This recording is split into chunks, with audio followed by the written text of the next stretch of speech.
Magsabit po kayo ng ganito sa inyo pong main door or lahat ng pintuan ninyo ay sabitan nyo kasi ako mga bossing ko, lahat ng pintuan po namin ay sinasabitan ko po nito mga bossing. Ito po mga bossing ko ay may kasama na po siya na 8 kabayo na tumatakbo. 55 pesos lamang po ito. Tapos nakalagay na rin siya sa ampaw.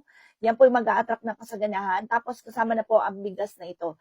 Ang palay na ito mga bossing ko ay mag-a-attract sa inyo ng masaganang pamumuhay ng buong taon. 55 pesos lamang po ito, magmadali na po kayo, avail nyo na po ito mga bossing. Kapag meron kayong ganito mga bossing ko, ay mas magiging magaan at daloy ng swerte ng buong taon. Kaya mainam, kapag meron kang ganito, huwag nyo siyang tatanggalin sa pagkakasabit po ninyo ng buong taon mga bossing. Para isang taon na ikaw po mga bossing ko ay mamamayagpag at mas magiging masagana ang pamumuhay. Avail nyo na po ito mga bossing. Kapag sa amin pa po kayo nag-avail, hindi biro mga boss kasi may proseso ang lahat ng aking mga pampaswerte. Pinausukan ko po ito tuwing umaga. May ritual na rin po ito na mas maging masagana ang pamumuhay na lahat ng miyembro ng pamilya. At ito nga po mga bossing ko, pinapahiram po namin ng langis na may nakababad na iba't ibang klase ng mga pampaswerte. Kapag sa akin ka nag-avail, ito po yung nilalagay ko sa ziplock, nakabalot po siya dito mga bossing ko dahil para hindi man lugas, hindi po malaglag, hindi masayang yung palay po natin. Diretso rin po siya dito sa plastic.